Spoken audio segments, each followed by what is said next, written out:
Eu sou André Soltal, sou editor na Traços e Capturas, também escritor.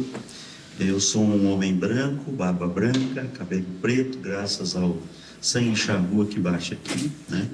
Durante a nossa conversa eu vou usar um óculos com aros verde. Estou com uma camisa bege com desenhos pretos. Então, é importante a gente contextualizar rápido assim, o que eu conto e converso, né? A gente teve esse projeto na editora durante um bom tempo, online apenas. Ele acontecia lá no canal da editora. Se vocês entrarem lá, vocês vão ter diferentes etapas dele. Primeira etapa, uma temática, segunda, outra temática. E neste ano a gente resolveu fazer ele presencial e indo a alguns locais. Nós já passamos por Joinville, conversamos lá em Joinville durante uma tarde com a Iraci e foi logo está disponibilizado no nosso canal. Fomos a Blumenau, na casa editorial da Gato Leitor, que é especializada em publicações para a infância. Falamos com os editores, com a Nana e com o Pablo, Nana Toledo e com o Pablo Lugones, esse é o sobrenome do Pablo. E hoje estamos aqui, provavelmente a agenda, eu acho que é daqui a 2 semanas, nós estamos em Laguna, na Coruja Buraqueira, conversando com o Arnaldo, que é um cantinho bonitinho de Laguna lá. A gente vai lá com toda essa equipe aqui para conversar com ele, tá? Então, este ano estamos com a temática, as temáticas relacionadas a quem produz, quem trabalha literalmente com literatura e com livro. E aqui em Itajaí a gente convida 3 editores e editoras que são bastante respeitados pela gente, tá? Isso é importante dizer, né? Essas pessoas que estão aqui no palco são pessoas que a gente respeita consideravelmente como editores, pelos seus trabalhos, pela leitura do material que a gente faz, até pela própria curadoria, que logo a gente conversa sobre ela. Legal. Eu estou aqui no palco com 4 editores, escritores, né? Os 4 publicam livros e escrevem. Eu sou editora já, mas não publiquei, mas escrevo, dizem que escrevo. Quem sabe sai o meu livro pelo edital, meu primeiro livro. Aí, ó, assumindo, viu? Tá ali a minha turma de escrita, que é onde eu sou aluna, para dizer que é verdade, né? Bom, já peço então para vocês começarem se apresentando, fazendo também a sua audiodescrição. E vocês já podem, nessa apresentação, falar um pouquinho para a gente de quem são vocês como leitores e editores. Vou começar então. Boa noite, eu sou Vanessa Gonçalves. Eu sou uma mulher parda, cabelos pretos, longos, tenho 36 anos, estou com um vestido longo rosa, acho que é rosa, salmão, Passa. né? E tênis branco. Eu sou editora da Rizoma Projetos Editoriais. E antes de falar da Rizoma, não tem como eu separar da minha história na educação. Antes de ser editora, eu sou educadora há 17 anos. E como educadora em redes públicas e particulares, eu sempre fui mediadora de leitura, né?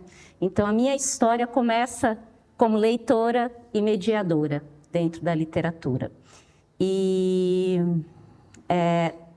nesse espaço de 17 anos que eu atuo na educação, eu sempre levei a literatura como uma forma de ensinar a língua portuguesa, né? Para mim não se separa, nunca consegui separar isso na sala de aula, né? A gramática do texto, né? Da leitura do mundo, da leitura dos textos. Então, 17 anos como mediadora. E há 8, eu tenho um projeto na cidade, o Iluminuras, que nasceu da minha inquietação de mediadora de leitura em periferias, sendo eu uma pessoa periférica. Eu cresci numa favela de Dourados, no Mato Grosso do Sul, no interior do Mato Grosso do Sul. Não tive acesso nenhum à biblioteca, livro, aparelhos culturais. A biblioteca que eu tive acesso era a biblioteca escolar, eu acredito que ainda é a realidade da maioria da população brasileira, sobretudo os jovens, né? O acesso que se tem aos livros ainda permanece nas bibliotecas escolares. E a literatura foi fundamental na minha história para resistir, né? Num contexto em crise, num contexto muito de miséria mesmo, né? Minha mãe deixava de comer para que nós pudéssemos comer. Então, é neste contexto em que eu cresço, a literatura passa a ser um refúgio. Tive a tia Olívia na minha história, mediadora da biblioteca. Sempre falo que ainda hei de escrever um conto para ela, porque ela via aquela menina indo lá na biblioteca e toda vez que eu entrava, ela falava, ó, esse livro aqui eu acho que você vai gostar. E foi da 6ª série até o 3º, a tia Olívia quem foi a minha primeira mediadora de leitura. E antes disso, claro, a gente não pode desprezar os contadores de história da minha vida, meus avós, né, do interior de Minas Gerais. Então, a gente tem hoje que falar das literaturas escritas e orais, né? Hoje a gente fala de literatura oral e literatura escrita. E dessa minha trajetória periférica, eu sempre acredito que a gente tem que devolver, né? Eu passei a acreditar muito nessa minha devolução, de mostrar que há um caminho possível. Então, eu desenvolvo Iluminuras aqui na cidade de Itajaí, há 8 anos, que é um projeto em que eu medio leitura e literatura em periferias, né? Com contação de histórias. A gente recebeu um prêmio em 2018 do Cultura Popular, pelo Entre Bolhas e Assovios, que era um projeto meu com o Marcelo Fernando de Souza, que é um ator, artista, queridíssimo aqui da cidade de Itajaí, em que a gente ia para as praças, contava história, reunia as crianças, brincava de bolha gigante de sabão, então, e também fazia algumas rodas de cantiga e tal.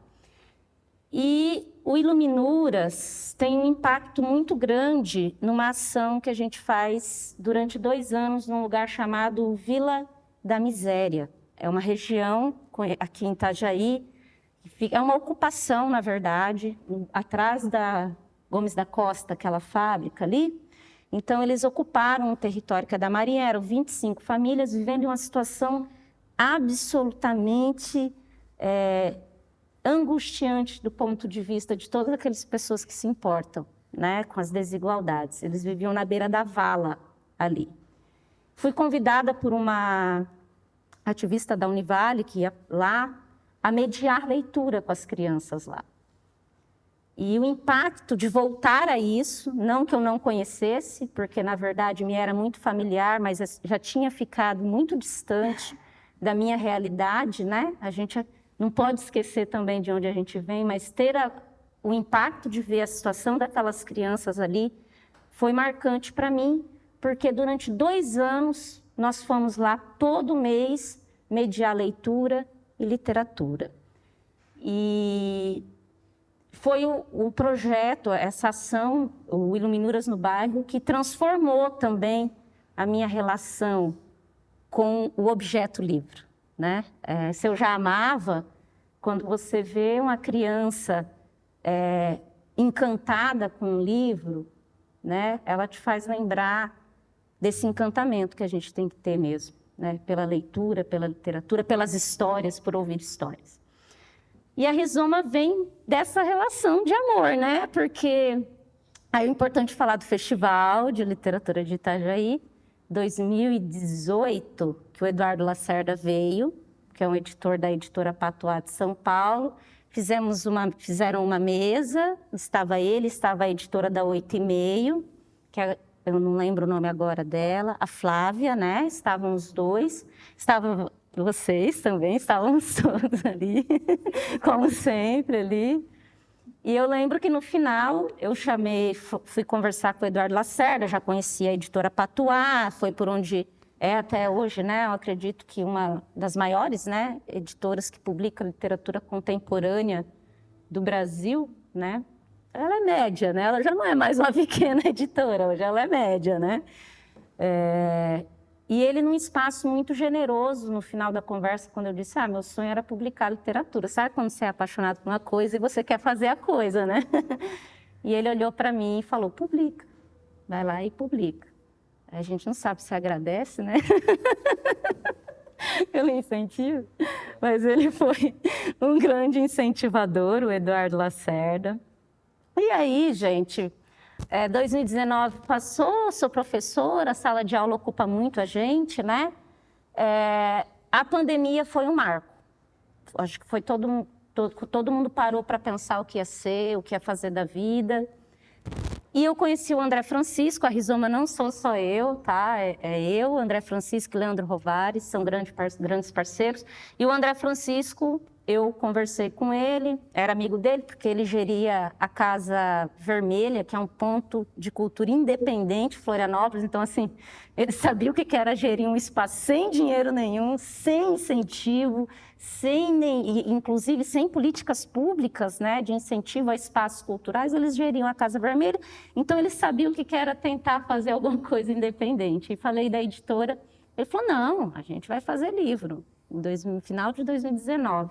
Veio a pandemia, parou tudo, mas a Rizoma resolveu nascer contra uma ideia no final de 2020, a gente lançou uns podcasts literários, tal, e fomos publicar mesmo em 2021, né? 2021 a editora nasce com a chamada de Originais,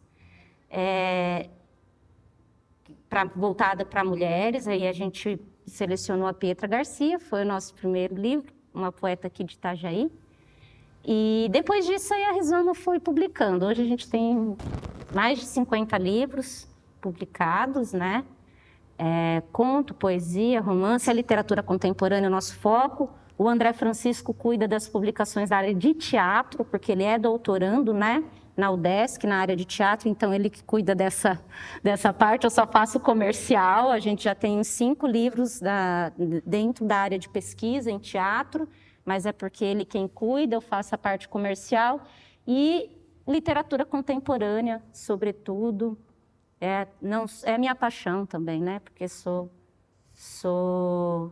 uma leitora, antes de tudo eu sou uma leitora, né? E estou aqui do lado de pessoas que eu admiro muito, realmente, né, nessa trajetória aí de resistência e luta pela literatura aqui nesse estado, né? Então é um pouquinho da minha trajetória dentro desse espaço da literatura. Obrigada, Vanessa. Boa. Não, vai lá. Então, boa noite, eu sou Anderson Bernardes, editor da IP Amarelo, sou um homem de 47 anos, de poucos cabelos grisalhos, cada vez menos, barba branca, estou usando um óculos de aro preto, uma camisa preta com estampas de capas de disco do Pink Floyd e uma calça jeans. É muito doido essa nossa... a gente tentar explicar como é que a gente chegou até aqui, né? Tava sentindo inveja boa da Vanessa conseguindo fazer isso, né? E ao mesmo tempo pensando, né? Mas para mim eu acho que para simplificar é aquela coisa. Eu também sou uma pessoa oriunda da periferia da minha própria cidade, dessa aqui que nós estamos, né? Eu sou de Cordeiros, do bairro dos Trabalhadores. Enfim, na minha família o livro era uma coisa nada, né? Não tinha estante com livros, não tinha livros, não tinha nada. Não tinha um outro leitor. Eu não comecei a ler porque o meu avô lia, ou o meu tio lia, ou o meu pai, ninguém. Então, de certa forma, eu sou o primeiro leitor da minha família. Mas isso aconteceu de uma forma muito estranha, porque o meu tio desistiu do ensino médio, do segundo grau da época, e deixou uma bolsa da escola cheia de cadernos e coisas que não tinham nenhuma utilidade. Eu era uma criança muito pequena e eu adorei aquilo. Vai saber por quê, né? Não se tem.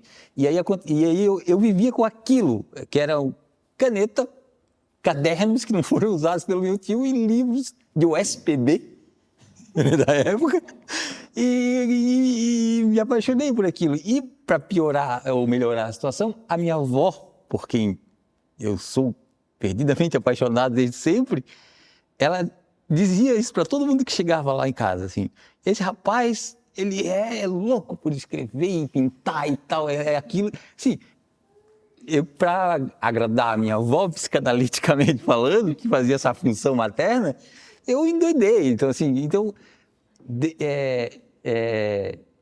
a partir dali, eu passei a acreditar fundamentalmente que se eu estudasse,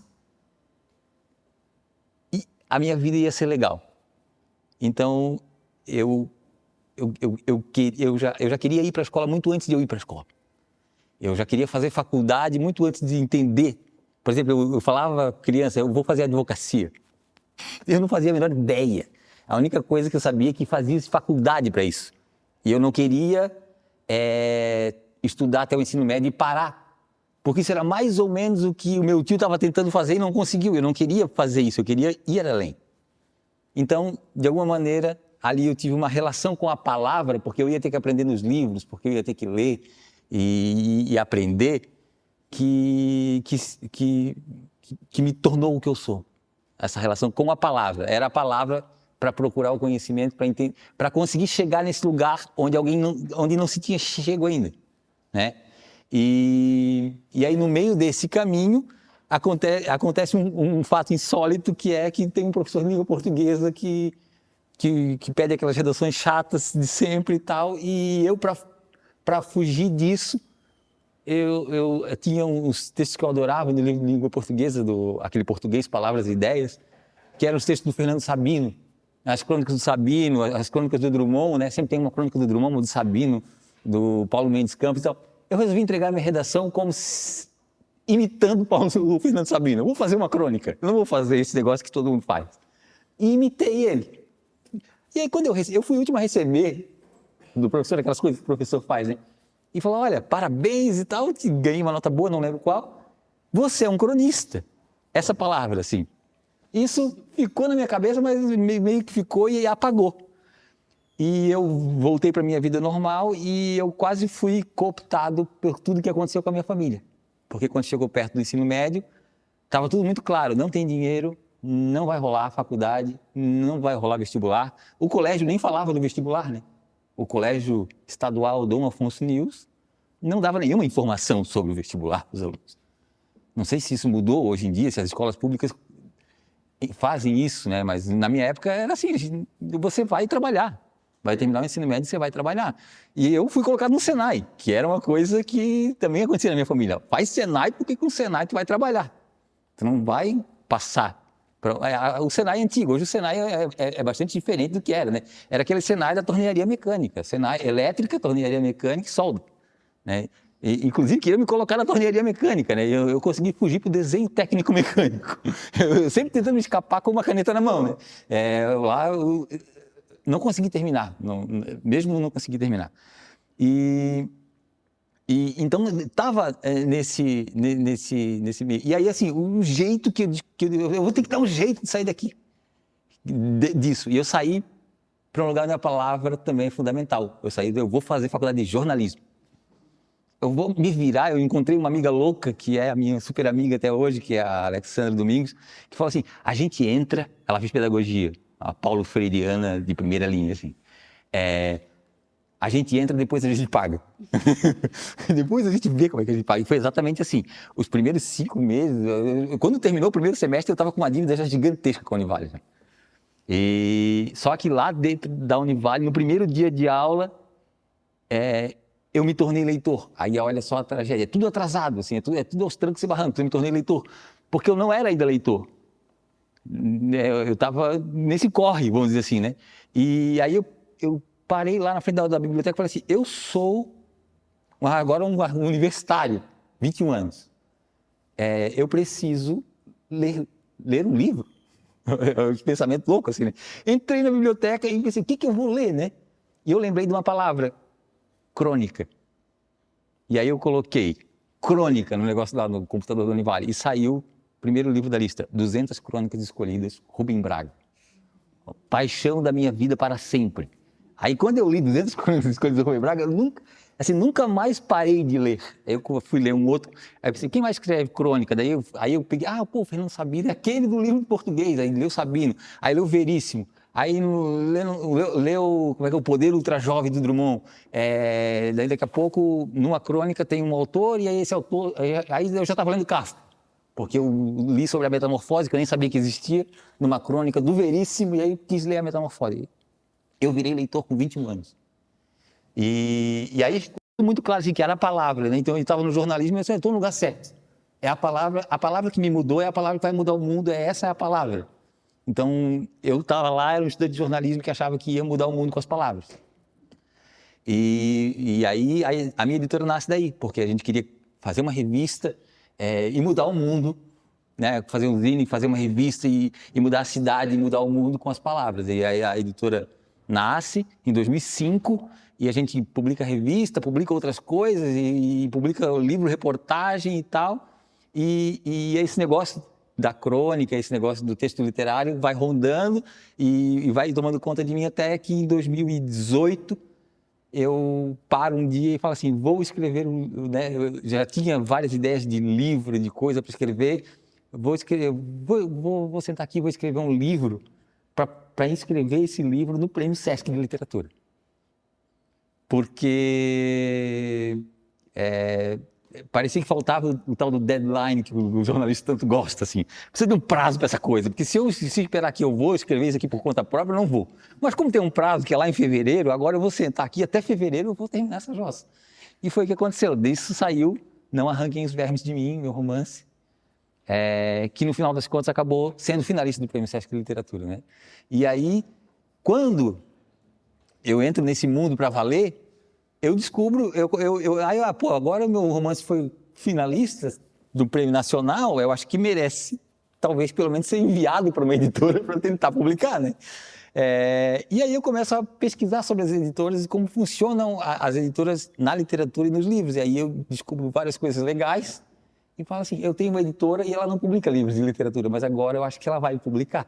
Então, a partir de 2019, a IP Amarelo se torna gradativamente uma editora de literatura, e aí chegamos nos dias de hoje, nessa luta de depois passar pela setorial, de lançar livros aqui no FLI, de batalhar pelo FLI que estava complicado de sair, e aí a gente conseguiu fazer o terceiro FLI, de participar de feiras, né, e de militar nessa ideia de continuar achando, desde criança, então, que as palavras é que mudam o mundo. Que as palavras que podem mudar o mundo de alguma maneira. Então, a gente continua nessa. Depois eu ainda acabei entrando numa associação de psicanálise, que também vai na mesma linha, a palavra que muda o mundo. Então, eu estou nisso, é por isso. Obrigada, Anderson. Bom, boa noite. Vou começando a fazer a minha audiodescrição. Eu me chamo Cristiano Moreira, sou um homem branco, tenho 1,84 m, tenho 51 anos, tenho cabelos um pouco compridos, um pouco ondulados, tenho uma barba grisalha, uso um óculos, visto uma camisa preta, uma calça clara, com sapatos marrons, e vou falar um pouco agora tentando responder essa pergunta. E, se me permite, eu vou começar respondendo lendo. Um poema chama Parkour. Parkour é aquele esporte de rua, né? O transtorno do escritor saído à intempérie o toma com os usos do medo e do impulso, tendido entre músculos e aços de edifícios, enquanto se sustenta em sobressalto inato.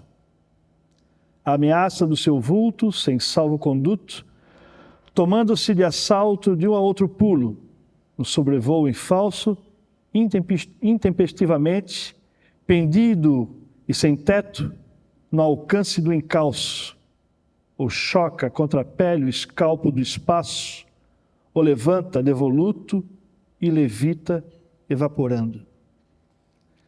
Esse é um poema de um poeta que eu admiro bastante, chamado Denis Radins, e eu escolhi esse poema para ler porque a literatura, para mim, acho que ela nasce de um contato com a rua. Como foi falado aqui, eu venho de um outro bairro, que não é desse lado do Rio, mas da margem esquerda, o bairro de São Domingos, de Navegantes. Meu pai é pescador, minha mãe trabalhou muito tempo cozinheira e eu comecei a trabalhar muito cedo também. Aos 14 anos eu trabalhava como auxiliar de almoxarifado e depois de auxiliar de carpinteiro naval no estaleiro de León, ali em São Domingos. Enquanto estava no almoxarifado, depois daquela... O almoxarifado tem duas grandes funções, né? Entregar a ferramentaria e depois organizar ao longo na entrega. E nesse meio tempo eu li alguns livros da coleção Vagalume, na época eu tinha 14 anos. Essa é uma passagem.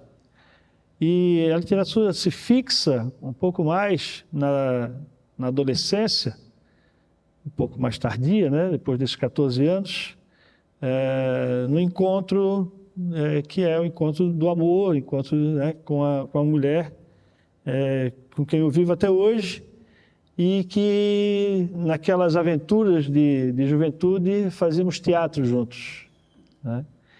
E numa atividade de escola eu compus um pequeno livro de contos, que a tarefa era escrever contos que se inspirassem nas canções do livro O Grande Circo Místico, um livro do Edu Lobo e do Chico Buarque, que foi composto a partir do poema do Jorge de Lima, né, chamado A Túnica em Consútil, que falava de uma vida de uma família circense. E esse disco ele conta vários episódios que acontecem nesses personagens. A Patrícia, a partir daí, começa a incentivar e ela produz a capa desse livro manuscrito, uma capa feita de colagens, que a gente tem até hoje. E claro, como todo adolescente, vindo de uma família sem muita estrutura para leitura, né, a rua e o mundo é sempre atraente, né, muito atraente.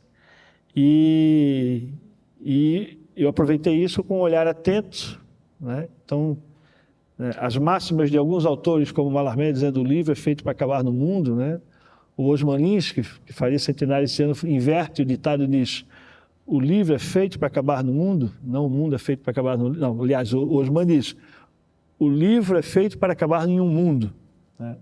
Então, eu li o poema Parcours porque a minha relação com as leituras de mundo antes da leitura de livro foi muito mais intensa nessa relação com a rua, né?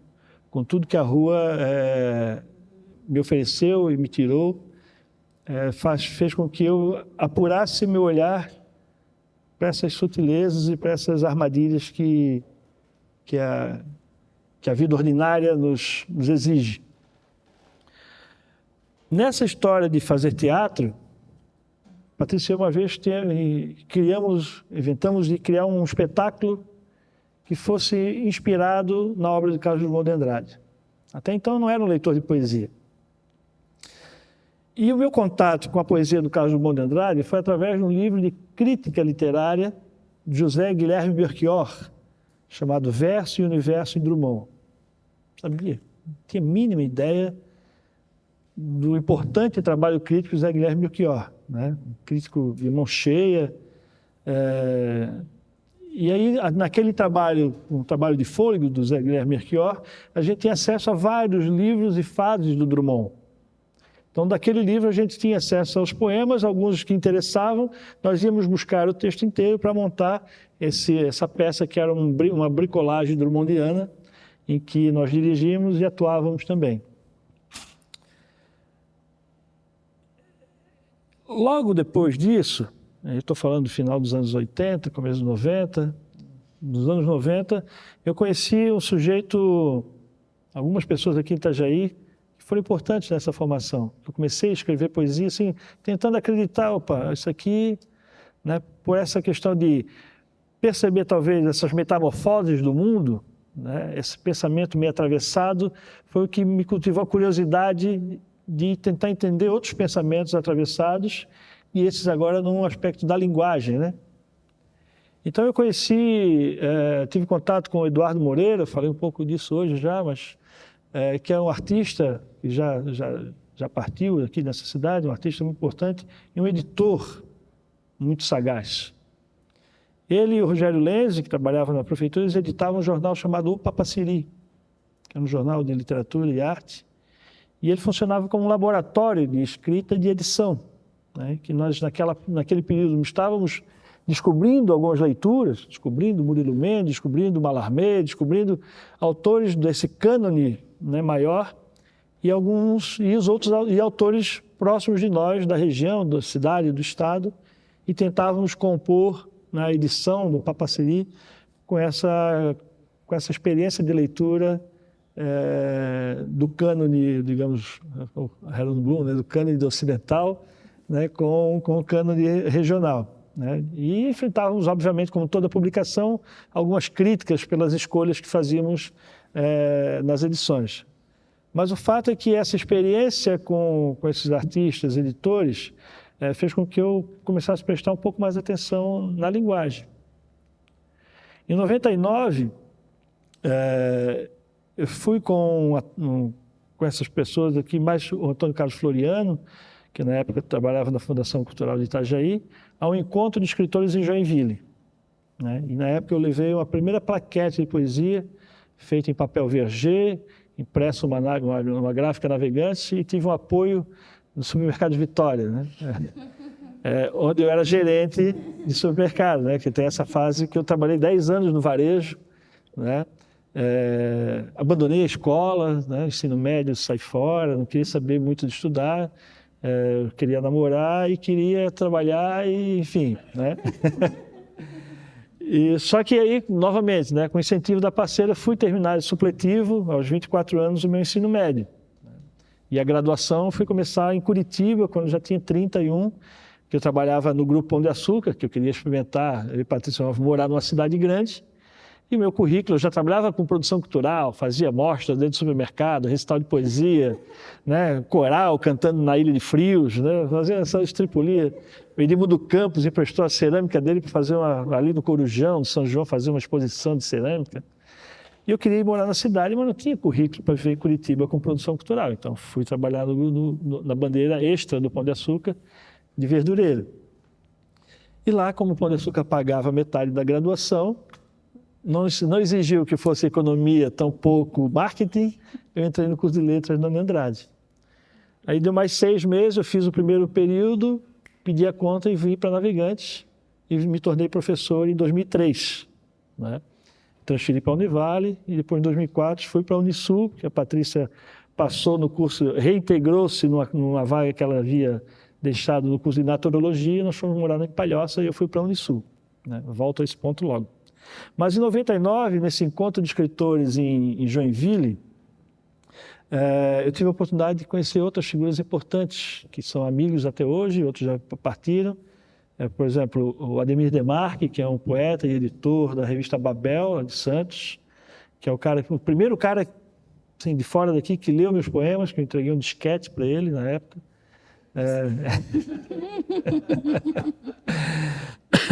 Em Joinville, ele estava com Mauro Faccione Filho, que é um poeta, engenheiro, que largou da poesia, infelizmente, lançando o segundo número da Babel.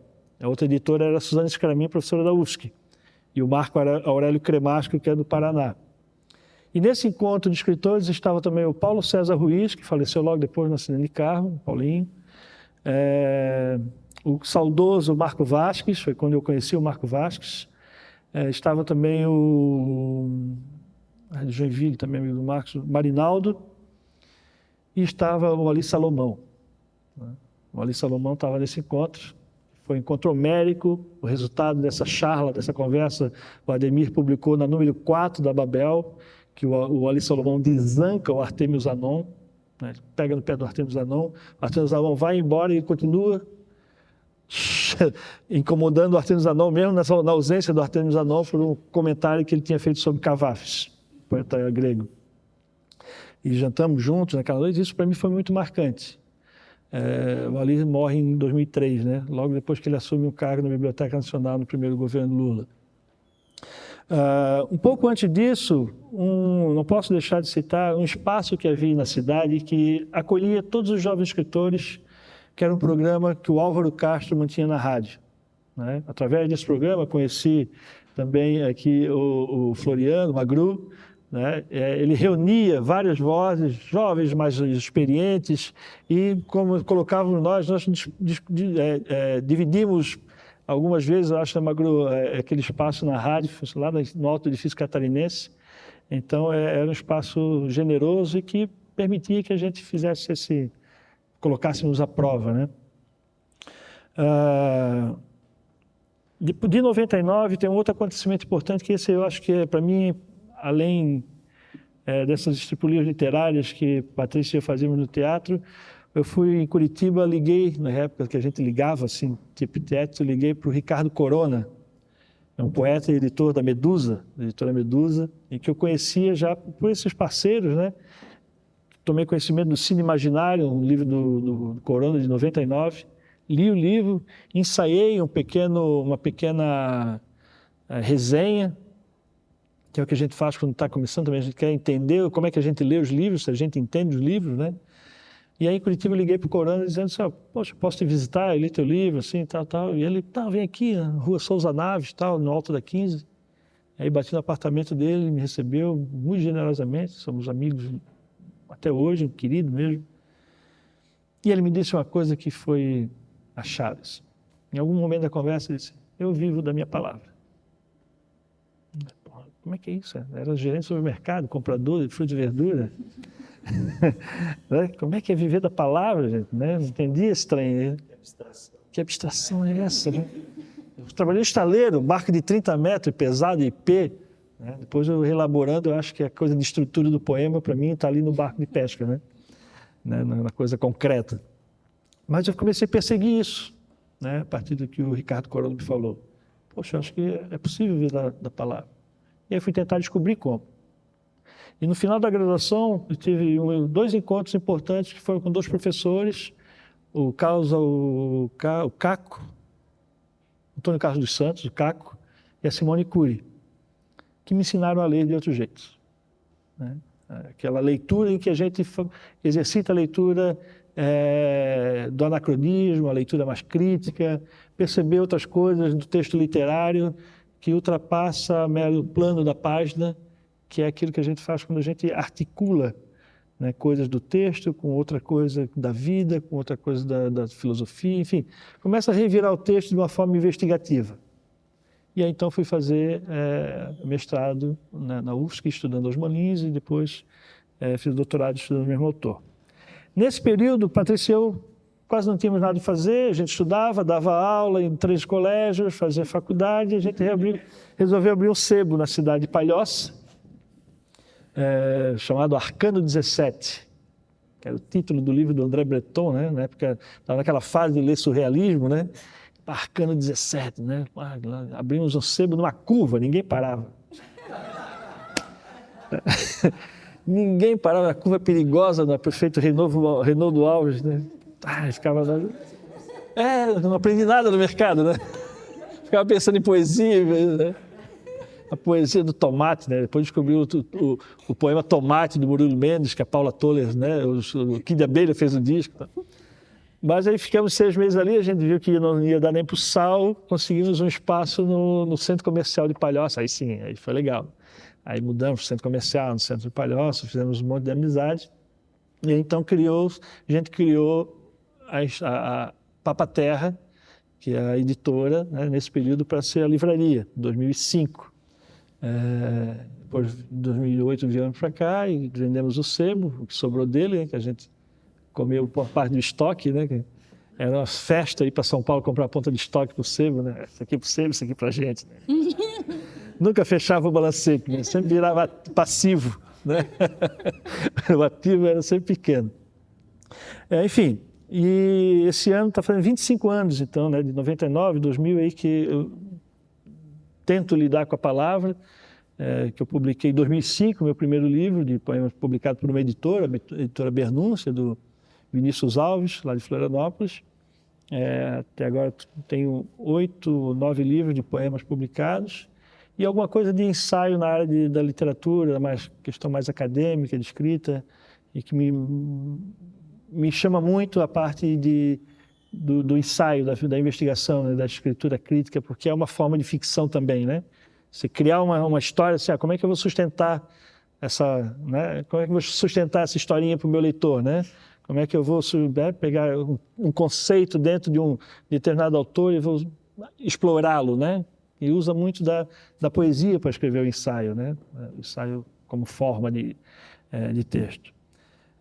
E aí depois, com Jackson Chiapa, Patrícia, a gente encontra o acervo da tipografia, que é um sonho também que nasce lá na época do Papaciri, quando o Eduardo Moreira falava das edições Atanô, do Rodrigo Liaro, e a coisa do livro feito à mão, do livro artesanal, essa coisa mágica que é feito, né? E aí a gente vai guardando isso em algum lugar, e depois de 20 anos quase, essa coisa vai tomando forma quando a gente encontra acervo tipográfico, recebe, vai atrás e cria a Papel do Mato, que é um selo editorial artesanal, feito à mão, com tipos móveis de chumbo, como era a imprensa antiga, né? A lá Gutenberg. E a gente então tem um acervo na cidade de Rodeio, onde a gente transita entre Navegantes e Rodeio. Navegantes a gente tem um laboratório de edição, na sede do Instituto Caracol, em Rodeio, a Quinta da Gávea, que é uma hospedaria, um ponto de cultura, e a Papel do Mato, que é, né, nosso amigo aqui do escritor, já esteve lá também, que é uma editora e faz um trabalho de salvaguarda de patrimônio gráfico. Acho que é isso. Bom, como vocês podem ver na primeira pergunta... Acabou, né? Então, assim, a gente tem mais 15 perguntas. Então vai longe. A dificuldade imposta, eu estava pensando.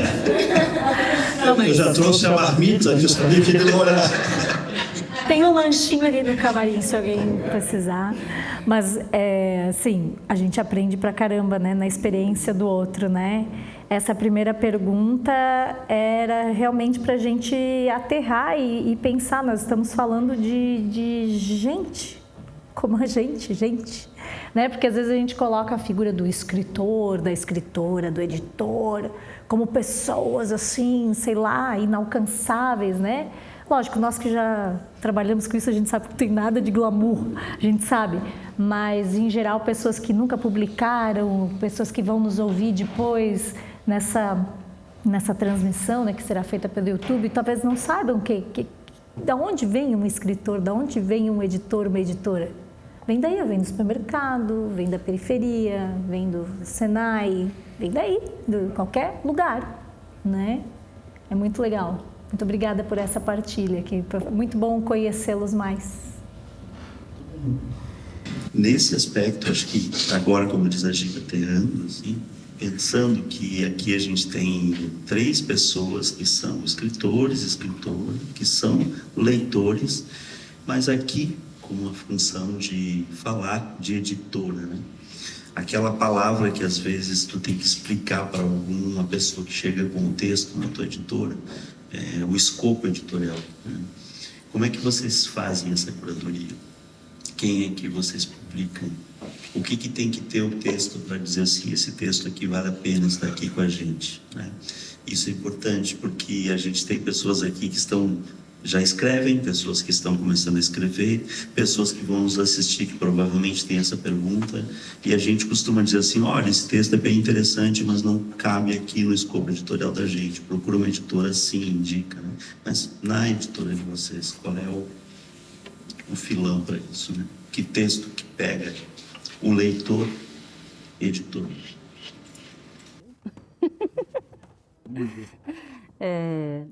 Claro, né? Minha experiência editorial, na verdade, eu estou aqui sempre aprendendo, tá?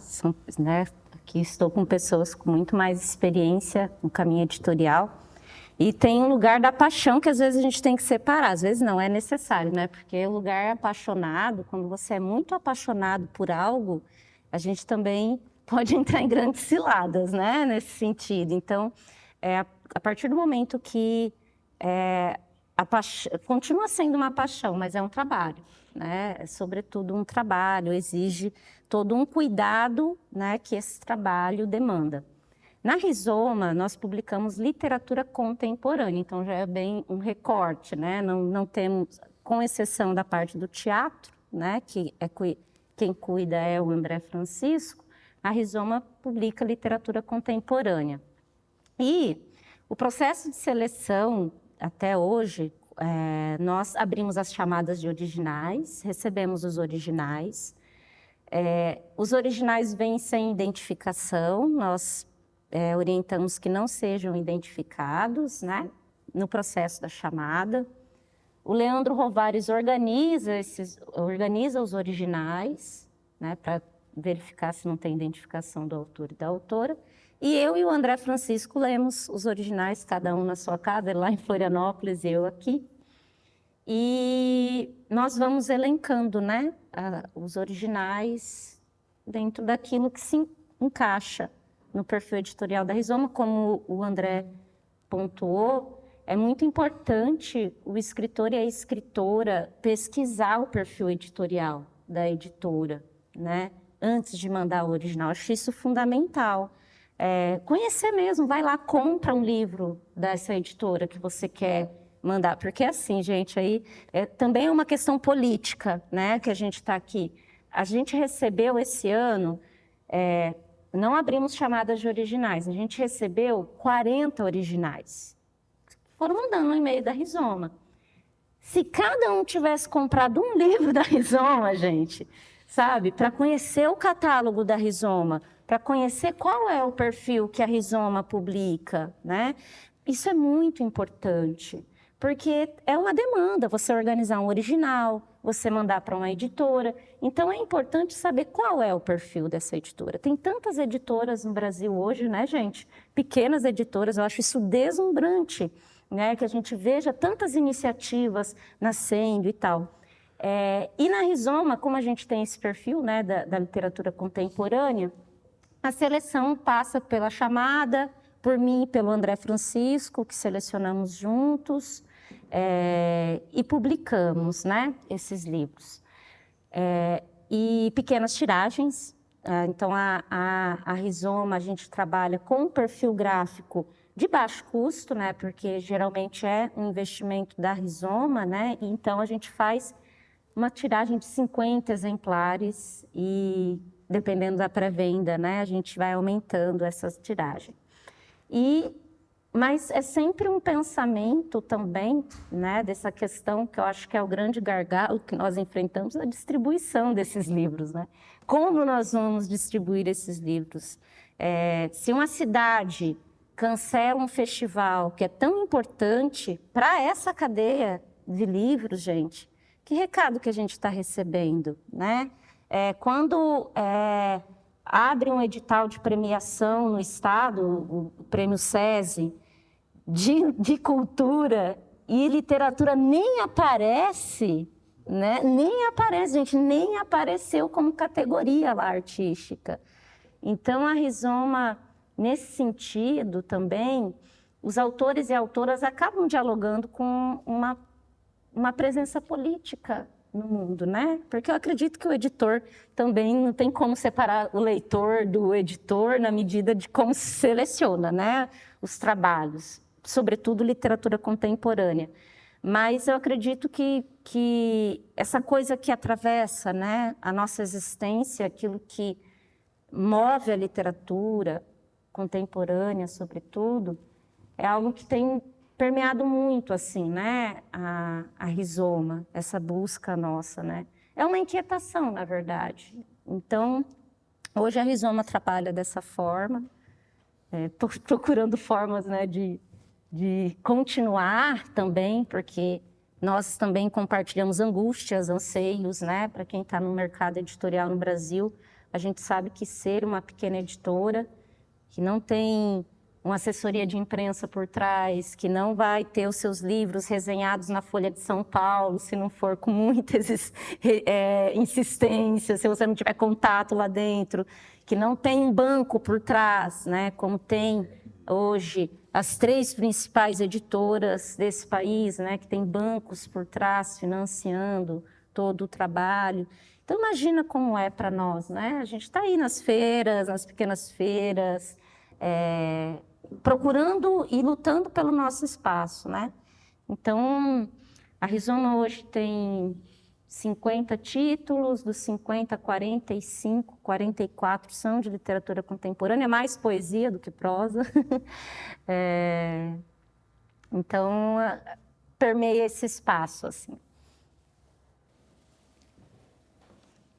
A nossa questão principal, que eu acho que de toda a cadeia do livro do Brasil, não sei se no mundo, mas assim, do que a gente consegue ver aqui por perto, que a gente não tem a quantidade de leitores que a gente gostaria de ter. A gente não tem, no geral, uma demanda pelo livro, pela literatura, mais especificamente, porque se a gente for pegar outros livros, quem sabe a gente tem um recorte diferente. Então, a IP é uma editora que publica literatura contemporânea, porque publica as pessoas que estão escrevendo hoje em dia, né? Basicamente isso é a literatura contemporânea. A gente, por exemplo, não tem como publicar no nosso catálogo, sei lá, uma obra de algum poeta mais antigo que a gente admire e que a gente possa puxar para o catálogo, não tem como. Então, é isso que nós publicamos. Nós publicamos ao longo desses 19 anos alguns livros de não ficção, né? A IP, como tinha uma proximidade com o jornalismo no começo, ela começou publicando livros de reportagem, né? Livros ligados ao jornalismo. Então tem alguns livros que estão na história da IP que são livros de jornalistas fazendo jornalismo. Mais recentemente a gente publicou alguns livros na área de ciências humanas, mas a nossa decisão editorial final desse ano é não publicar mais nada de não ficção. Então a IP Amarelo publica livros de literatura, poesia, conto, romance, crônica. E aí tem o crivo da qualidade, esse crivo maluco da qualidade. O que é um bom livro, né? É assim, né? A gente tem níveis de leitura, eu acredito nisso. Assim, a gente vai, por exemplo, se eu fosse publicar os livros que eu gosto, a minha editora teria um perfil. Mas a gente tem uma ideia diferente, que é a seguinte: nós precisamos publicar livros que as pessoas gostem. Então, vou dar um exemplo assim, vamos pegar o exemplo que está aqui, né? O João Batista, o poeta. A poesia dele é uma poesia muito legal, sofisticada e tal, tem um público, né? E tem o caso da Mila Gomes, que é da periferia do Rio de Janeiro e escreveu um livro simplesinho, vamos dizer assim, de poemas, chamado A Equilibrista Sem Dom. E quando eu li, eu identifiquei no livro problemas. Então, se eu fosse dizer assim, eu vou publicar um livro bom, o livro da Mila inicialmente não seria publicado. Mas o que eu vi naquele livro e na Mila, quando ela veio me apresentar o livro, é que assim, tinha ali coisas de um universo que haveria pessoas que leriam aquilo. E talvez fosse o caso de que algumas pessoas leriam pela primeira vez alguma coisa de poesia porque a Mila encarou o desafio de escrever o troço e ir na editora e tentar fazer aquilo virar um negócio. Então a gente encarou isso. Mila, tem esse problema, topa a gente, nessa empreitada, a gente transformar esse teu original num livro para a gente chegar nas pessoas que você quer chegar? Top. Então vai ser. E está lá no catálogo da IP, eu tenho super orgulho, assim, inclusive, desses relatos, assim, fulano comprou, é a primeira vez que ele compra um livro, como é que faz? Cara, é sensacional. É isso que eu quero da minha vida, eu quero que uma pessoa compre um livro pela primeira vez e seja da IP. Ele não é o livro que eu leria, né? Eu tenho outra trajetória, cada um tem a sua, né? Então, assim, por exemplo, a gente lançou um livro que é um gênero que eu não fazia ideia de que as coisas são tão nichadas assim, né? Tem um certo nicho de literatura lésbica, young adult, uma coisa, né, super específica, assim, né? E uma menina lá de Ceará, de Fortaleza, procurou a IP com um livro chamado Oi, Sumida, que ela queria publicar. E ela escrevia super bem, assim. Não é o meu estilo de leitura, eu jamais compraria esse livro. Mas, assim, a estrutura do romance está ali, né? A escrita dela é uma escrita boa. Ela é uma estudiosa para fazer esse tipo de coisa. Ela tem pessoas que vão comprar o livro se esse livro existir. Então, por que eles vão privar toda essa galera disso tudo? Nós não vamos privar. Aí eu falei, tem coisas que eu preciso, que a gente vai precisar mexer? Tem. Mas nós vamos publicar. Saiu, está lá no nosso catálogo. Não se chama Oi Sumida, se chama Salto Duplo e está lá no catálogo da IP. Ao mesmo tempo que tem o livro do JB, que é de uma literatura mais próxima do que eu leria, que tem o livro Coisas Óbvias, que é um romance meio experimental e tal, que é um livro que eu adoro como leitor, que quando eu li, eu falei, cara, eu preciso publicar isso aqui, porque isso aqui eu amo, isso aqui eu quero que vire livro, porque eu quero ter, né? Mas tem livros assim. Então, assim, essa é a questão principal. Eu acho, de uma certa trajetória daquela pessoa, o que ela quer com aquilo, né? Assim, a gente normalmente não vai publicar uma pessoa que quer publicar um livro só porque quer publicar um livro. Não faz sentido, né? Mas assim, e que a gente vislumbra que ali a gente tem uma possibilidade de criar um novo horizonte para pessoas que querem aquele livro, né? Então eu acho que essa de alguma maneira a linha editorial da IP. Não dá para explicar isso num link do site, né? Mas a gente vai construindo isso ao longo do tempo. Só um pouquinho. Causou um frisson quando tu falou esse Oi Sumida. E depois tu falou que o livro saiu com outro título. Sim. Aí eu ouvi ele na plateia, mas como assim? E nós aqui também, mas Oi Sumida. Oi Sumida é um nome muito bom. É um nome muito bom. É aquela coisa assim do WhatsApp, né? Oi Sumida, ou das redes sociais. Tem uma coisa, assim, ó, vamos lá, tem uma coisa que foi decisiva assim, para mudar o nome do livro, é que já tem um livro com esse nome. Isso é muito complicado para nós, assim. Isso é não é impeditivo, né? Porque não é um super nome, né? Não é a insustentável leveza do ser. Aí você não pode fazer, né? Agora, Oi Sumida você poderia fazer sem problemas jurídicos, né? Mas a própria autora falou assim, não, se já tem um, daí complicou. Aí até eu, né? E inclusive o salto duplo foi um trabalho assim, de garimpagem dentro daquela história para encontrar esse outro título, porque não tinha. E de alguma maneira era legal a forma como se apresentava o Oi Sumida dentro da história. Salto duplo é bom também. É, muito bom. Eu acho, Anderson, que essa visão comercial é importante, né? De ter os livros e achar esses leitores e não se fechar no gosto pessoal do editor, né? Se tens uma editora que quer buscar esses lugares, né? De servir formação de leitores, acho um trabalho bastante interessante. A gente, na Papel do Mato, nós temos o selo Papaterra, e Papel do Mato. Papaterra um pouco mais antigo, né? E com esse selo a gente trabalha com um espectro maior de livros. E Papel do Mato a gente trabalha com livros artesanais feitos à mão e é o selo que a gente tem dedicado um pouco mais de tempo, porque exige mais tempo, né? Então, como é um trabalho lento, um trabalho que exige essa minúcia da composição, nós sempre tentamos publicar poemas ou autores que entendam esse movimento da poesia, da materialidade, da poesia em que o espaço da página, em que a escolha do tipo, né, o tipo é a fonte, né, tenha consciência disso na sua escrita. Então, o quesito invenção é bastante importante, né, no que a gente publica. Nós publicamos Papel do Mato majoritariamente poesia, a gente poderia dizer que é uma editora de poesia, principalmente poesia contemporânea, mas não apenas. A gente está iniciando uma pesquisa também de traduções e esse ano deve sair alguma coisa. Temos uma tradução do Antonin Artaud, que é uma tradução, é um livro para acabar com o julgamento de Deus. Existem várias traduções publicadas, mas é uma tradução nova e tem um prefácio de um escritor chileno que dá uma atualizada muito interessante nesse texto do Artaud, que é o prefácio do Rodrigo Naranjo.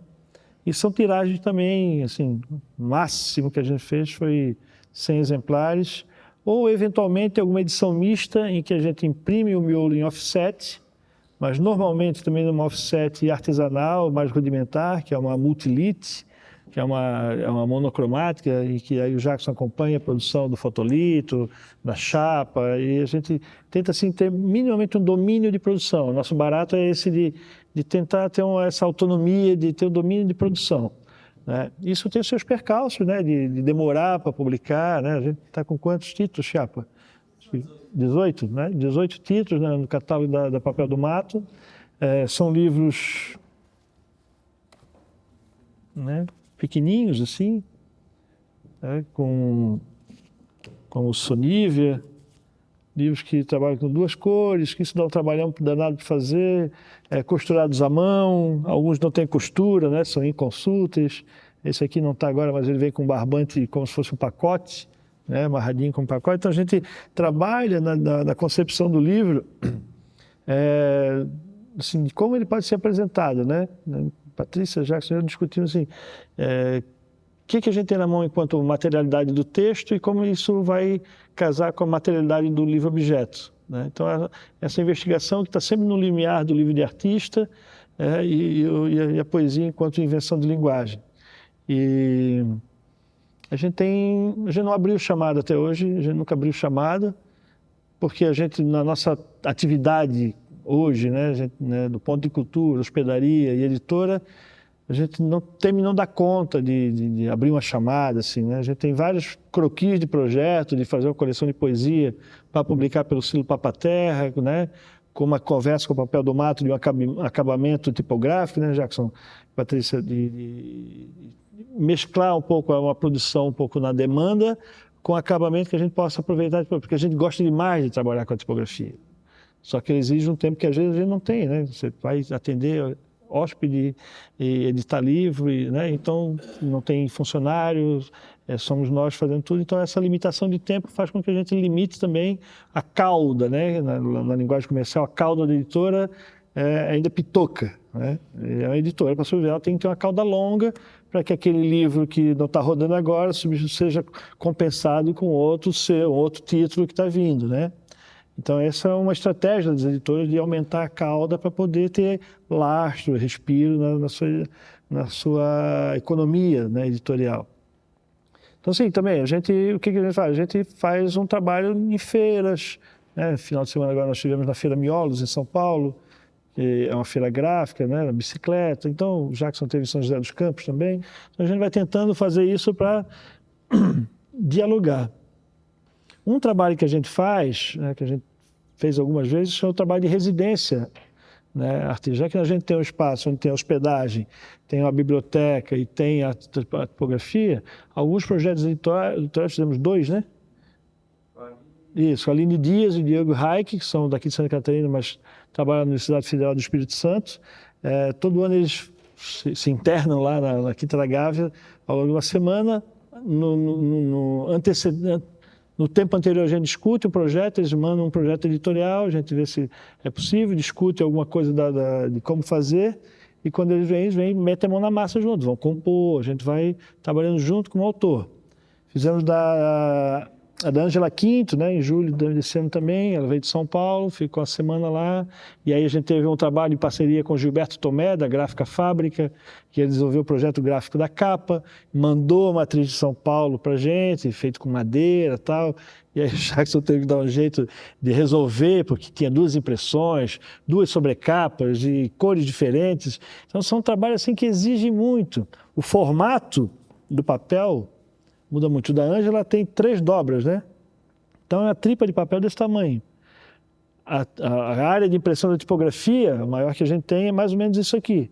Aí tem que fazer suporte para aguentar o papel não cair, tem que ajeitar os tipos pequenos, corpo 8, 6, 10, para ajustar a mancha gráfica de uma página média, toma às vezes um dia ou mais, né, para ter uma impressão legível. Então é um trabalho gostoso, né? Mas a gente... É uma delícia, gente. Você não tem ideia. Isso direciona a curadoria. Isso direciona a curadoria, né? Então a gente está agora com umas conversas para algumas traduções, né? Então isso que, assim, é um trabalho que nós nos colocamos no desafio de resolver, né? A gente agora vai fazer o livro do Ademir Demarque, da Babel, que ele fez o livro para tipografia, né? É um livro para tipografia. Só que tem poemas lá com 3 fontes de tamanhos diferentes. Então, compor isso na página significa que eu vou ter que ficar calçando, né? Diferença, né, João? Fazer uma linha de corpo 12, eu vou botar entre a linha de 8 aqui, ou de 6, pá, com 6 furos, beleza, resolvi o verso.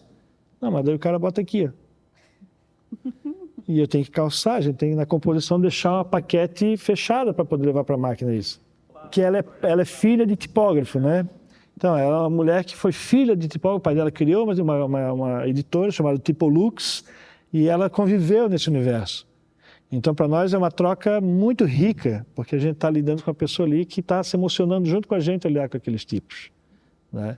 Então, é esse tipo de coisa que passa no universo do papel do mato, assim, da experiência tipográfica e do entendimento como livro-objeto, né, e da composição disso, da feitura dele. Né? Mais ou menos por aí. Legal. Bom, A gente já tinha avisado a equipe hoje que a conversa ia ser longa, né? 3 pessoas com muito conteúdo para a gente conversar e vários dos outros assuntos que a gente tinha selecionado aqui para perguntar para vocês já foram sendo abordados, né? Vocês já foram falando de outras ações que vocês fazem para além de publicar livros, né? Já foram falando de residência artística, de mediação literária, de publicar autores diversos pensando em alcançar outros públicos, né? Todas essas são pequenas ações para além da ação de vou publicar livros. São ações muito bem pensadas, né? Estrategicamente pensadas e que tem a ver também com as pessoas que vocês são, né? Como a Vanessa falou, com as pessoas políticas, né? Que nós somos, né? Vocês também já falaram um pouco, que a gente queria talvez abordar esse tema, mas vocês já trouxeram um pouco de um panorama do que era a literatura e do que é hoje a literatura no nosso estado, ou na nossa cidade, ou na nossa região, contando da trajetória de vocês, né? Se a gente percebe que nas famílias de vocês não tinha livros, de que vocês tinham uma realidade, né? E vocês hoje estão publicando pessoas diversas, como o Anderson falou, às vezes lá de uma comunidade, a pessoa está sendo publicada e está sendo lida por aqueles pares, né? Isso já demonstra que o livro já está chegando em outros lugares, bem diferentes do que quando nós éramos bem jovenzinhos em época de ensino médio. Então a gente já teve também um pouco de um panorama de como a publicação de livros, a leitura, escrever, publicar, ler livros, mediar livros já mudou, né? Então, para encerrar as nossas perguntas, depois a gente vai abrir para 2 perguntas só da plateia e depois a gente pode ir para algum lugar beber e conversar e fazer muito mais perguntas, né? Quem quiser. Eu queria que vocês falassem um pouquinho sobre como vocês enxergam essa realidade atual. É uma pergunta bastante ampla, mas queria que vocês falassem pensando bem no lugar onde vocês estão situados, na cidade em que vocês estão situados, no trabalho que vocês realizam, mas um pouco do panorama atual para quem publica livros, para quem escreve, para quem quer trabalhar com isso, né? Não pensando nas pessoas que escrevem, pensando em fazer sucesso com o primeiro livro, não é sobre isso que a gente está falando. Aqui a gente está falando de outro tipo de literatura, né? Que é diferente. Não que a gente não possa fazer sucesso, todo mundo quer. A gente quer se inscrever num prêmio Sesc, quer ficar entre os finalistas, a gente quer se inscrever num Jabuti, a gente quer também atingir esses lugares, por que não? Mas eu estou falando daquele desejo de um sucesso imediato, né? Do publicar, eu quero publicar porque eu quero publicar, porque eu quero satisfazer o meu ego somente, né? Mas pensando nisso, no trabalho que vocês fazem, como é que vocês enxergam a realidade atual para quem faz livros, para quem está querendo publicar, para quem quer se tornar editor, para nós mesmos? Podemos esperançar ou a gente tem que... Posso começar? Eu vou começar para poder pensar, você pense um pouquinho mais. Eu queria ser otimista, porque eu tenho uma trajetória de otimismo, vamos dizer assim, uma trajetória de... O pessoal sempre fala assim, o Anderson sempre acha que as coisas ainda vão dar certo. O meu pessimismo não me paralisa, vamos dizer assim. O meu pessimismo me revolta e eu acho que me impulsiona.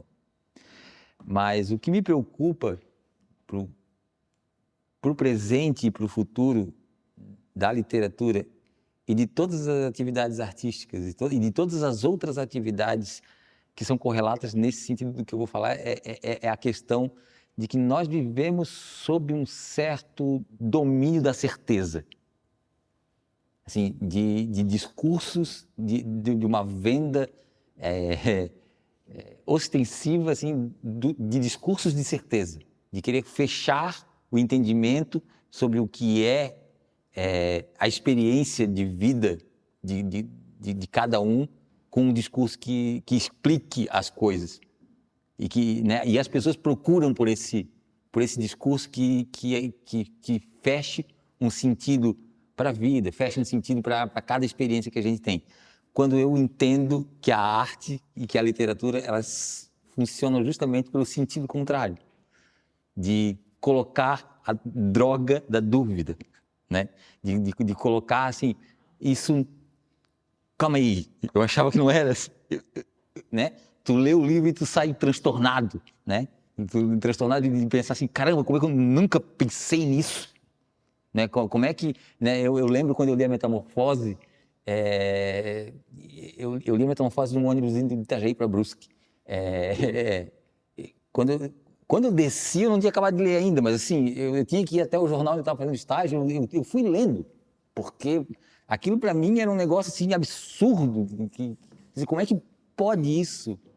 Como é que pode isso que estão me dizendo? E eu que já estou na universidade, eu que já passei por tudo que eu passei, né, trabalhando na indústria e me sentindo completamente deslocado, me sentindo esse inseto, né, estando num lugar onde eu me sentia inútil, enfim.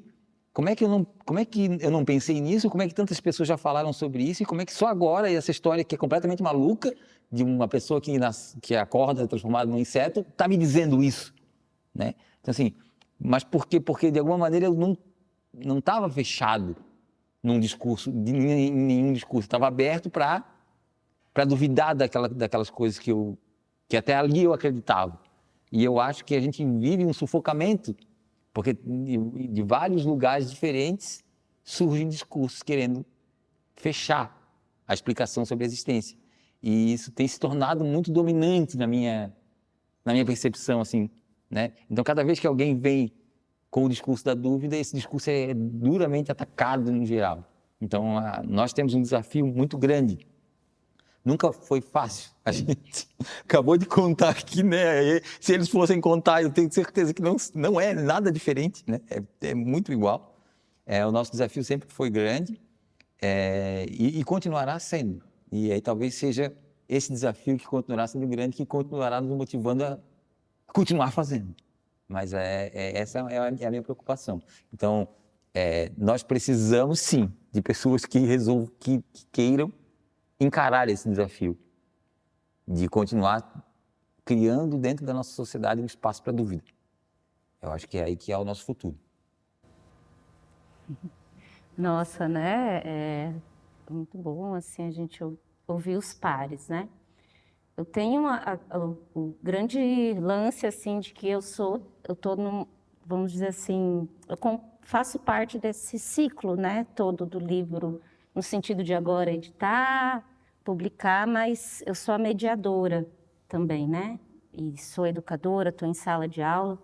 Já conversei algumas vezes que, para mim, eu tenho um otimismo melancólico, né? Eu falo que é esse otimismo melancólico. Porque se eu não fizer isso, eu vou fazer o quê, né? Porque é o que me move, que me coloca para frente, que me faz ir. Eu tenho usado muito uma frase da Michelle Petit, que é: a literatura é o meu país, né? É onde é o que me faz, né? Estar e lutar e tal.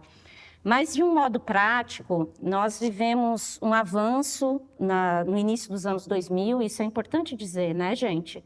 Havia políticas públicas de incentivo, de distribuição de livros, de bibliotecas nas escolas. Então, inclusive, eu pego o ensino médio, início de universidades públicas recebendo pessoas de periferia, né, que é o primeiro mandato do governo Lula. Então, é importante falar que houve um período em que a gente teve políticas públicas um pouco mais eficientes. Não eram suficientes, mas eram mais eficientes nessa cadeia do livro.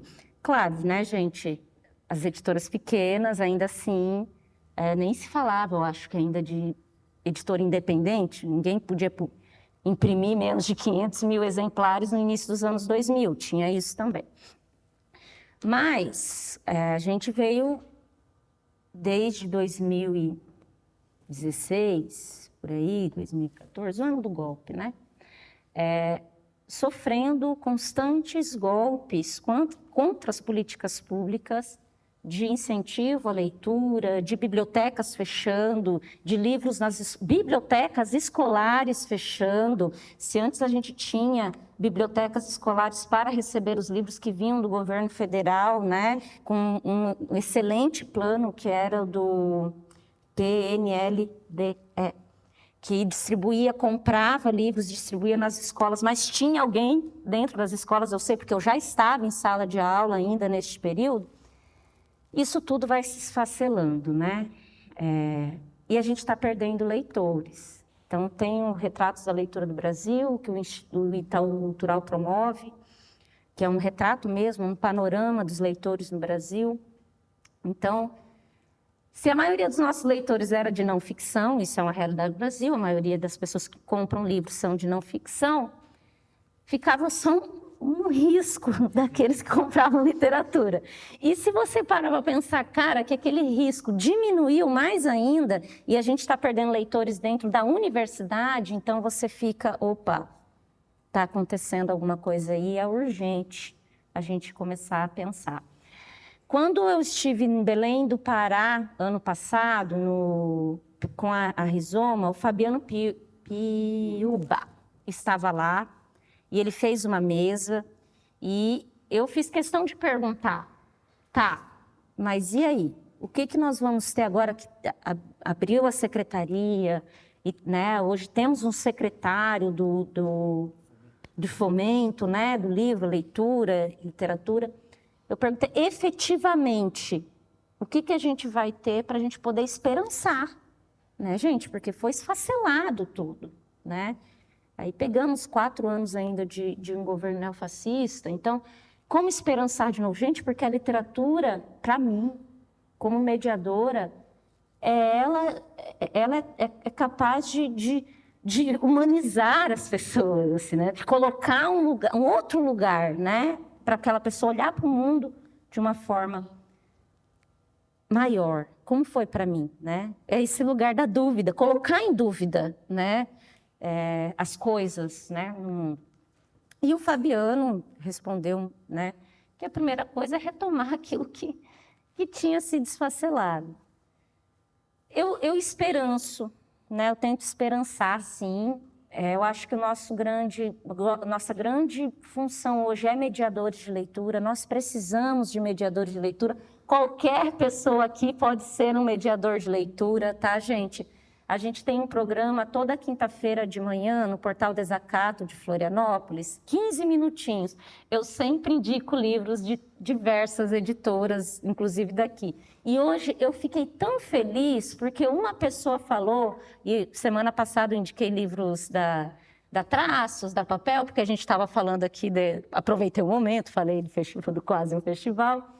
E aí, um rapaz, até lembro o nome dele, biólogo revolucionário, estava sendo o nome, ele falou, olha, obrigada por vocês terem indicado essas editoras, porque eu fui lá e comprei. Eu não conhecia o trabalho delas. Gente, quando isso acontece para mim, não é sobre a Rizoma, não, é sobre quem está lutando junto comigo. E ele chegou hoje e falou, não, graças a vocês, eu conheci essas editoras, fui lá e comprei livros delas.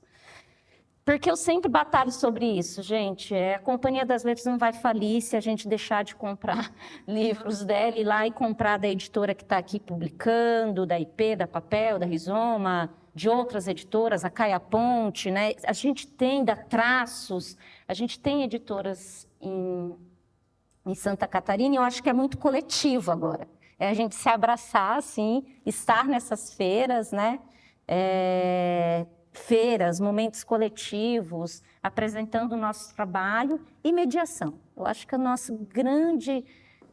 para a gente romper a bolha da literatura contemporânea, porque, na verdade, é uma bolha que se sustenta, né? Quando a gente fala um pouco disso, é importante ressaltar. Para a gente romper essa bolha, eu acho que hoje a gente precisa pensar mediadores. E qualquer um de nós pode ser um mediador. Numa troca de ideia com um amigo, com amigas... não precisa ser necessariamente na sala de aula, né, ou formar um grupo. Pode ser também, forma em clube de leitura, ir junto aos amigos, tomar um café. E é isso, né? Nós precisamos mesmo de mediadores de leitura para que a gente continue publicando livros para serem lidos, porque a gente publica livros para serem lidos, né?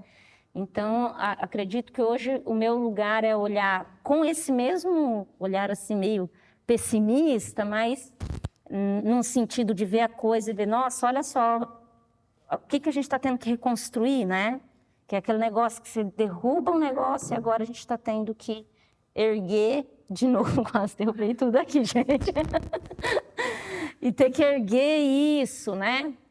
Então, e aqui nós temos pessoas, né, que politicamente também acreditam na literatura, né, que tem que estar chegando aos seus leitores. Então, acho que o nosso desafio hoje é a mediação, né, e a distribuição também. São muitos, mas a gente continua acreditando, né, e ouvindo também, compartilhando, aprendendo com os nossos pares, que é fundamental, né? Bom, essa certeza, Anderson, né, acho que ela vem de muito tempo e ultimamente ela vem embalada nesse discurso, um discurso de uma geração, de várias gerações que vem sendo educada pela mídia de massa, né, que vem nos últimos tempos sendo cooptados, tendo pensamento cooptados pelos coachings e pela projeção neopentecostal da prosperidade, que vem aplastando a capacidade de pensamento e que não deixa espaço para a inversão, para a contradição que nós somos enquanto pessoas. Às vezes a própria ideia de humanização, às vezes precisa combater, precisa de um pouco de animalização, de aperspectivismo, de tentar ver que o cachorro me olha e do outro lado talvez tenha algo muito mais interessante do que ele está vendo, né? A mediação acho que é fundamental porque a gente trabalha com mediação e com oficinas literárias e a gente se depara com estudantes de 8º, 9º, de novo ano que ainda querem um final feliz na história, né? Que querem repetir o roteiro da novela. E aí, quando vai fazer a mediação, tem que fazer um esforço e com muito respeito, com muita delicadeza, tentar dar uma gotinha de incômodo naquela escritura, né, para que ali saia um pouco de imaginação. A gente está doente de imaginação. E a imaginação é um tema da modernidade, né? Desde os discursos de nação, de interpretação nacional, né? Isso vem sendo sempre uma luta. Por isso os movimentos de vanguarda, por isso, né, os ciclos que as artes vão tentando ir romper como uma erupção para tentar deslocar aquele pensamento que vai se sedimentando. Opa, não precisa mexer nisso. Agora, o Ministério da Cultura, né, o Fabiano Piuba, né, que teve já no outro governo, e junto com o Castilho, criaram o Plano Nacional de Leitura, que foi sancionado pela Dilma em 2011, né, que virou lei, e não conseguiu ir para frente, porque os estados não fizeram o dever de casa, porque muitos municípios não fizeram o dever de casa, e quando fizeram só para ter a lei na Câmara e não investe para desenvolver o Plano Municipal do Livro, Leitura e Literatura e Bibliotecas, né? Tem a nova lei, que eu não vou lembrar agora, 9.13.696, que é a lei da leitura e da escrita, que o Castilho teve envolvido na criação dela. Estive com o Castilho na Conferência Nacional de Cultura, agora na Miolos também. O Ministério volta e implanta a Secretaria de Fomento de Leitura, mas também não põe gente para que o Fabiano, Jefferson e mais 2 pessoas consigam colocar os planos para frente. Porque a grana está na mão das emendas parlamentares. Então tem que passar o chapéu para a gente receber a PENAB, para receber os prêmios do Ponto de Cultura, para receber os prêmios do Ponto de Leitura. A Secretaria do Ministério da Cultura teve que negociar para conseguir esse recurso que estava empenhado, mas o dinheiro está na mão dos deputados. Então tem deputados com 30, 40 milhões de reais na conta, no seu gabinete, e aí não sobra pagar os prêmios para quem está na ponta há 4, 5, 6 anos agonizando, mantendo um ponto de cultura, um ponto de leitura, uma biblioteca comunitária no osso. Né? Aí foi lançado agora um programa de formação de escritores no Rio Grande do Sul. Né? Isso tem que ter em todo o estado. Claro, o Rio Grande do Sul passou por uma catástrofe, precisa de injeção de grana, precisa, né? Mas isso tem que ter em todo o estado. No governo de Santa Catarina, Vocês têm ideia de quanto foi investido no edital Cocali? R$100 mil para comprar livros de autores catarinenses para as bibliotecas públicas de 296 municípios. R$100 mil.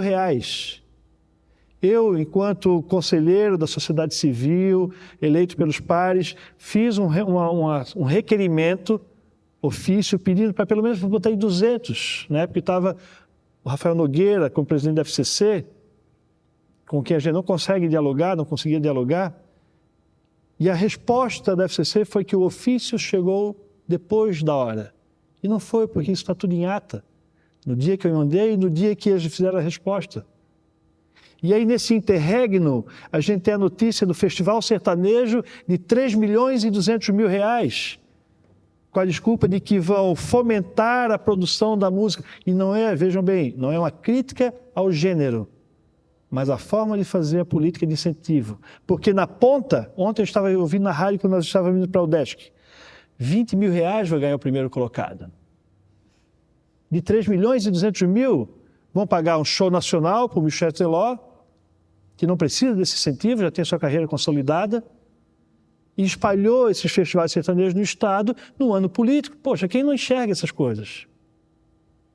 E aí usa a camerata para ser o proponente do projeto. E não consulta o Conselho Estadual de Cultura. Aí tem o edital sem cópia e sem custos, que promove a edição, a publicação de 100 exemplares de um livro, sem custo algum para o autor, tá? Uma lei que é interessante, tá?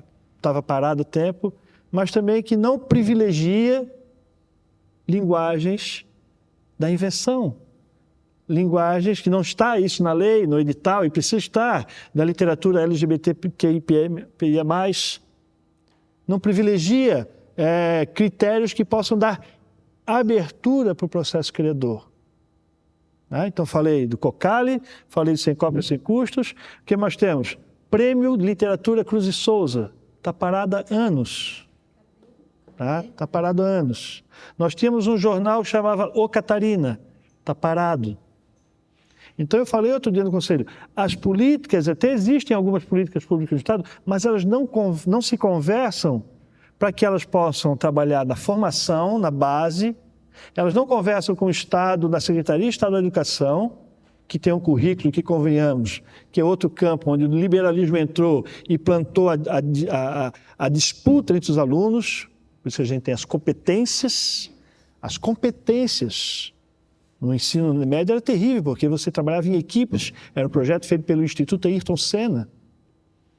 Então é um projeto totalmente liberal, que não dá espaço para a criação. E relega o ensino de arte, relega o ensino de filosofia e bota a molecada a competir. Tempos atrás nós estávamos, Jackson Patricio, dando uma oficina numa escola municipal em Navegantes, e os guris de 9º ano estavam tirando sarro dos outros que iriam ser CLT, porque o lance era empreender. Está vendo? Então, isso gera uma carência de espírito criativo, uma carência e uma falta de tempo para ler um poema, porque não entende, porque não vai servir para nada. Daí, esses estudantes eles vão gastar 10 minutos para terminar de ver o vídeo do TikTok para ganhar, sei lá, R$2, para monetizar a sua conta assistindo o vídeo de outros que, em sua grande maioria, são vazios. Então, a gente tem um trabalho muito, assim, o sucesso tem que ser combatido com um pouco do ensinamento que nós somos seres precários. Que essa vida que eles enxergam na internet serve para coaching que quer ser governador de estado, serve para uma fatia que, como disse o atual presidente da República, tem gente que tem mais dinheiro que um país. Como que a gente vai esperar a humanidade, uma sociedade um pouco mais equilibrada, digamos, de bons costumes, se nós temos diferenças sociais berrantes, acúmulos de capital extremamente desiguais. Gente que ainda ataca o sistema de saúde porque não precisa. São pessoas que querem o Estado mínimo porque não precisam do Estado. Não é uma defesa aqui de uma extrema esquerda, não é uma defesa, né, de um contra-liberalismo, mas a gente precisa do mínimo de equilíbrio dos governantes, em níveis federal, estadual, municipal, que consigam distribuir o recurso e não puxem o tapete dos produtores no recado de WhatsApp dizendo que não vai ter um festival de 100 mil. 39. De 39 na barganha. 39 mil. Né? E a gente vê na semana passada, no Diarinho, o maior navio que já entrou no Porto de Navegantes, operado pela JBS, Seara, inaugurando os novos movimentos do Porto de Itajaí. Sabe? Então, como é que a gente vai esperar um Brasil com pessoas boas? Homens, se a gente está vendo pessoas passando fome, se a gente tem um frisson quando vê um sujeito dar uma cadeirada no outro no debate público, um frisson. Eu não estou defendendo nenhum outro, eu estou vendo o gesto de quem vê o cara dando uma cadeirada e sente um prazer nisso. Os caras foram buscar foto do Datena jovem, não é se jogar fora, sabe? A coisa psicanalítica disso. Então, onde é que está esse público? O que está pensando? Como é que a gente vai tentar fixar 5, 10 minutos de leitura e poesia, né, para uma comunidade estudantil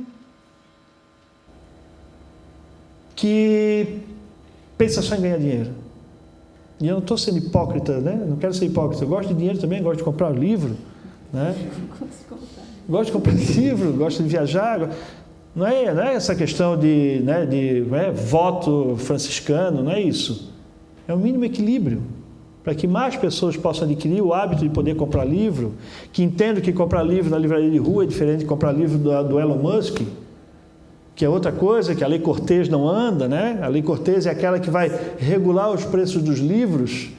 Durante um ano, um lançamento não pode ser vendido abaixo do preço de tabela, que isso na França já tem mais de 20 anos, e lá são 24 meses. Aqui eles querem 12, essa lei está desde 2015 tramitando praticamente. A lei andou agora, no dia dos professores, eles deram assim um sopro, assim, para dizer, não morreu ainda, né? Passou mais um pedacinho, mas não aprovou ainda. Então, sim, existe um problema sério de seriedade nos investimentos, um problema sério, vamos puxar a responsabilidade de nós, professores, de tirarmos o tempo para aprender a fazer uma mediação, muitas vezes deixar um pouquinho o currículo de lado, que é um currículo desigual, do Oiapoque ao Chuí, e tirar um tempo para ler junto, pai, mãe, filho, tio, colegas, ler junto. Estivemos agora conversando com uma editora do Rio de Janeiro, o Jackson apresentou, a Thaís, e ela falava de um poeta, se tu me lembrar o nome, a Thaís Medeiros, mas de um poeta que fazia 30 anos, durante 30 anos ele ia para uma biblioteca ler poesia. Ele lia o poema, Vanessa. Se ninguém falasse nada, ele lia o poema de novo. Se ninguém falasse nada, ele lia o poema de novo. E de novo. E de novo, até alguém comentar alguma coisa do poema. Isso nos ensina um pouco da persistência que um texto literário como engenho do pensamento pede da gente. Um mínimo de entrega para aquele texto. E aí, para não me alongar muito, para os autores,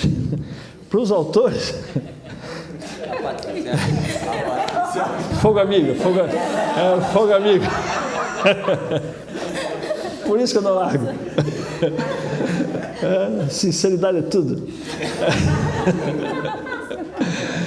E para os autores também ter essa percepção de que o poema e o livro do poema, o romance, não se constrói do dia para a noite, né?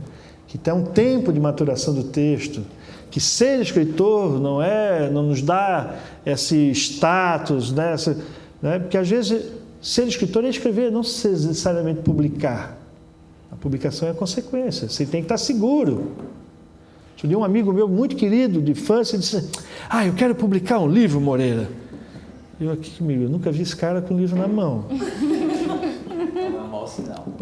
Eu pensei comigo, eu tenho que voltar a conversar com ele. Disse, tu ia dizer para um médico, disse, eu quero operar o teu coração.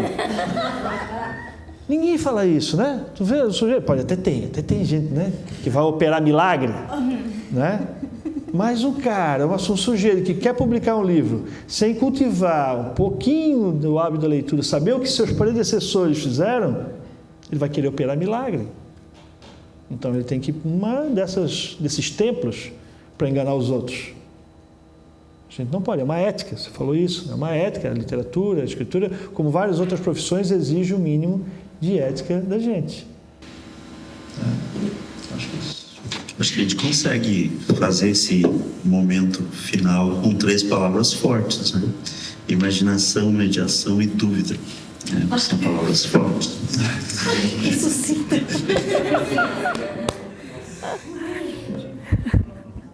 Obrigada, André Soltal, pela possibilidade de síntese. Pelo menos alguém. Gente, vamos encerrando então. Gostaria muitíssimo de agradecer a presença de vocês, primeiramente, aos que vieram antes de nós, com a sua experiência, estão aqui nos ouvindo, aos que estão chegando agora, que estão nos ouvindo também com toda a paciência.